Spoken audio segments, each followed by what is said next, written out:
कंदकोट खां रिपोर्ट कर रहे हैं अब्दुल खालिक चाचा। डोहारी सरे आम रोडन ते निकरी आया। मुख़्तलिफ़ तंगवाणी गोसपुर लिंक रोड ते कानवाई जो जवाज़ ॼाणाए ईंदड़ वेंदड़ गाॾियुनि खां फुर। कश्मीर कंदकोट खां ईंदड़ वेंदड़ गाॾियुनि खां फुर न बीहण ते हथियारबंदनि जी फायरिंग। कार खे नुक़सान इतला ॾियण जे बावजूद भी पुलिस न पहुती। कश्मीर ज़िले में बदअमनी फुर रोज़ जो मामूल बढ़ियल है। आवाम सख्त परेशानियुनि के मुंहुं ॾियण लगा।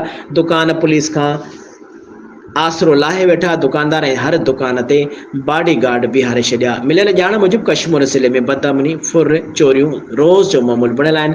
कश्मीर ज़िले में मुख़्तलिफ़ हंधनि तंगवाणी गोसपुर लिंक रोड ते कानवाई जो जवाज़ ॼाणाए ईंदड़ वेंदड़ गाॾियुनि खां 1 कलाक ताईं फुर थींदी रही, पर पुलिस न पहुती।